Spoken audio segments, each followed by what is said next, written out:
You have heard of unicorns. You have seen them in fintech, edtech, and every other tech imaginable. But this one has fur, whiskers, and a wagging tail behind it. Yeah, believe it or not, one of India's newest unicorns owe its billion-dollar valuation to a bunch of very pampered pets. And no, I am not exaggerating. Even if you don't have a dog or a cat, chances are you have spotted a bright red or a blue bag of pet food with word Drools written in big playful letters. Maybe at a big bazaar or your local kirana store. Or maybe you have scrolled past one of their ads on Instagram starring Kareena Kapoor and Hrithik Roshan telling you why Tuffy should eat better. Well, that brand, Drools, just entered India's elite unicorn club. And it's not just a feel good story about cute pets and healthy meals, it's a case study in disruption, strategy, timing, and some serious jugaad. Today, we are deep diving into how Drools quietly took on a global giant, survived in a niche market, and got Swiss food behemoth Nestle to bet big on them, and why the future of this industry might be much, much bigger than what you think. Welcome to the Indian Startup Garage, where we dig into stories behind India's most exciting, daring, and disruptive ventures. The ones you have heard of, the ones you haven't, and the ones quietly building billion-dollar empires behind the scenes. Let's get on to it. So let's rewind a bit. Back to 2010, the Indian pet food scene was frankly boring, dominated entirely by one brand, Pedigree. You know, the one in bright yellow bag. If you had a dog, you bought Pedigree. There were no real Indian alternatives. The quality gap was huge and the price gap also massive. Enter Drools. But to understand how Drools even got into the game, we need to go to Chhattisgarh. Yep, not Bangalore, not Gurgaon, Chhattisgarh, where a poultry empire known as IB Group, formerly Indian Boiler Group, was already booming. Tons of chicken, a robust supply chain, and a surplus of raw material. Now, what do you do when you have too much chicken? You either open a KFC knockoff, or like the Sultan family, you start a pet food business. Drools was born in 2010, an experiment, a side hustle, until it wasn't. But breaking into the pet food market wasn't easy.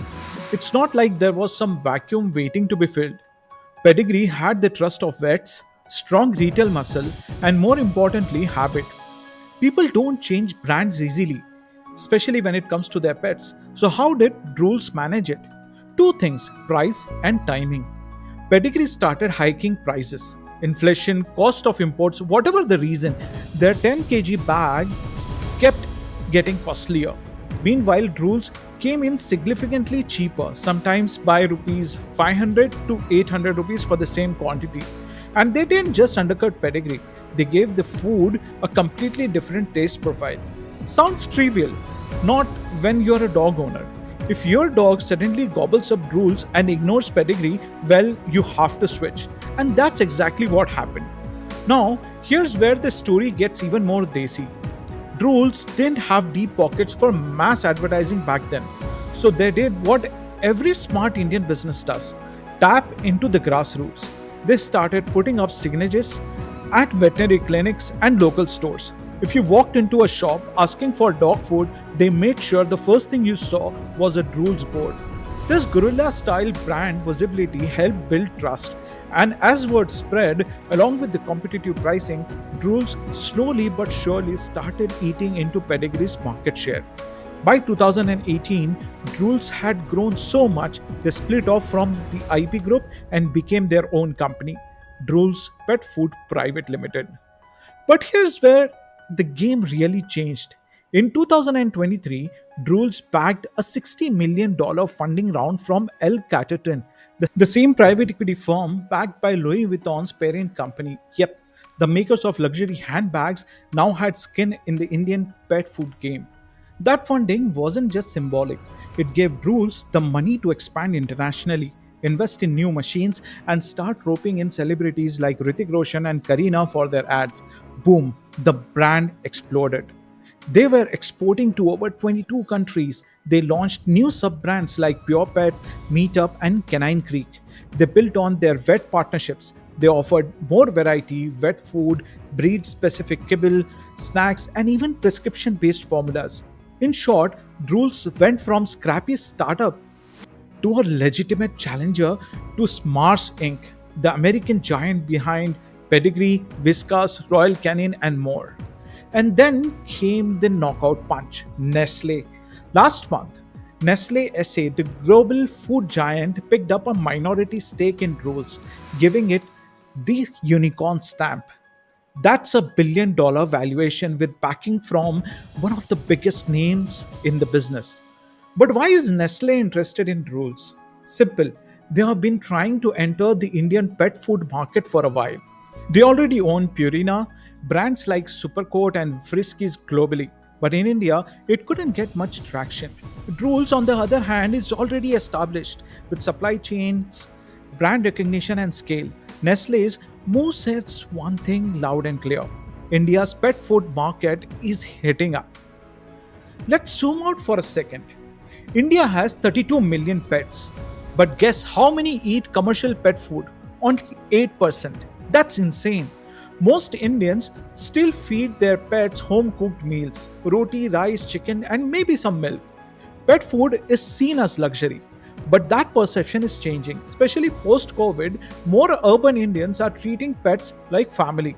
They want convenience, nutrition, and yes, packaged solutions.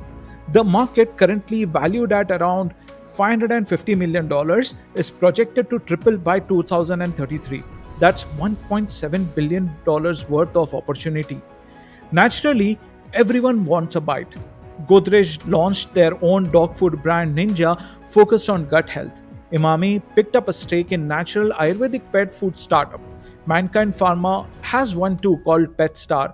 And then you have got little guys like Philo Milo, Doggy Dabbas, Clumsy Bumsy, Pet Chef, and all trying to find their niche. But so far, no one's cracked it like Drools. But wait, it's not all tail wags and dummy raps.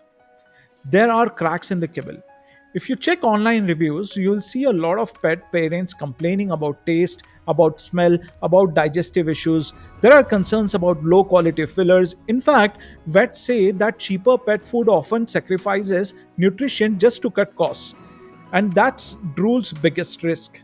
If they want to own the market, not just in revenue but in reputation, they've got to upgrade, improve quality, and win trust. Because let's be honest, pet parents are obsessive. They will switch brands in a second if their dog pukes or skips a meal. They'll pay more if it means better ingredients, which is why premiumization is the next big frontier. But can Drools do it? Maybe not as Drools. Going premium under the same brand that's known for affordability is tricky. More likely, they will do what smart brands do: launch a new sub brand focused on quality, wet food, or even freeze dried treats. They are already exploring functional food for dogs with liver or kidney issues. That's a massive underserved niche. Look, the truth is, India is finally waking up to pet economy. From grooming to spas, dog cafes to insurance, and yes, pet food. And Drools is riding that wave better than anyone else right now. They've got scale, they've got Nestle, and they've got momentum. But will they eventually beat Pedigree? Time will tell. But here's what's clear: in a country where dogs are now doggos, cats are floofs, and Instagram bios proudly say dog dad and cat mom, Drools is no longer just a challenger. They are the future. If you enjoyed this deep dive and want more stories like this about companies changing the game in India, hit that like button, subscribe to the channel, and tell us in the comments what pet food you use. Until next time, this is On Ajani from Indian Startup Garage, signing off. Stay curious, stay informed, and remember, sometimes even a bowl of kibble can lead to a $1 billion idea. See ya.